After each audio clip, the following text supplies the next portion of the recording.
जुनून ए इश्क में आपका स्वागत है। यह चैनल उन दिलों के लिए है जो इशारों में छुपे जज्बात पढ़ना चाहते हैं, जो शब्दों से ज्यादा खामोशी की भाषा समझते हैं। और आज की यह कहानी हर उस इंसान के लिए है जो कभी यह सोचकर उलझ गया कि क्या कोई महिला उसे सच में दिल से पसंद करती है। क्योंकि जब एक स्त्री दिल से किसी पुरुष को पसंद करती है तो वह सीधे कह नहीं पाती, लेकिन उसके व्यवहार में ऐसे संकेत जरूर उभर आते हैं जिन्हें अगर ध्यान से देखा जाए तो सच्चाई खुद सामने आ जाती है।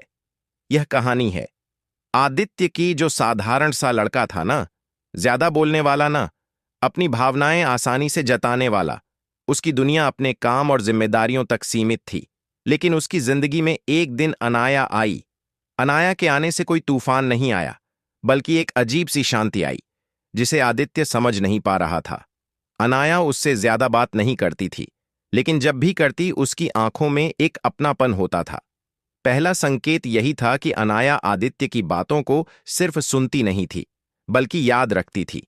उसने एक बार यूं ही कहा था कि उसे बारिश की आवाज पसंद है, और कई दिनों बाद अनाया ने अचानक मैसेज किया, आज बारिश हो रही है, तुम्हें पसंद होगी।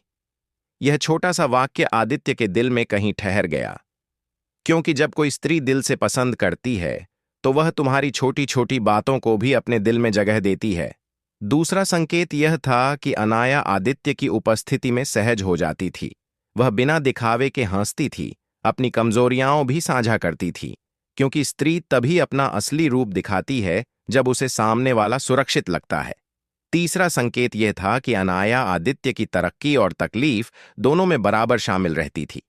उसकी खुशी में खुश और उसके दुख में बेचैन, क्योंकि जब पसंद सच्ची होती है तो ईर्ष्या नहीं बल्कि दुआ जन्म लेती है।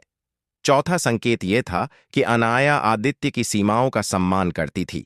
वह जबरदस्ती नहीं करती थी, क्योंकि जो स्त्री सच में चाहती है वह बांधना नहीं चाहती, वह साथ चलना चाहती है।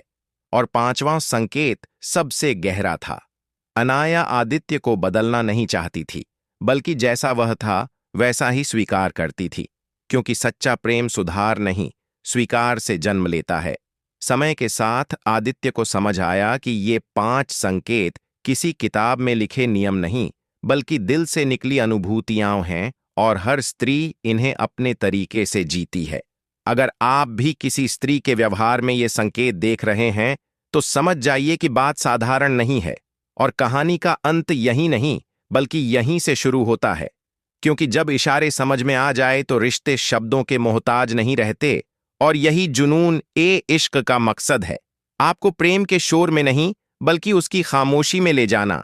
अगर यह कहानी आपके दिल को छू गई हो तो इसे सिर्फ सुना मत, बल्कि महसूस कीजिए और जुड़े रहिए जुनून ए इश्क के साथ, क्योंकि यहां मोहब्बत सिखाई नहीं जाती, यहां मोहब्बत जी जाती है।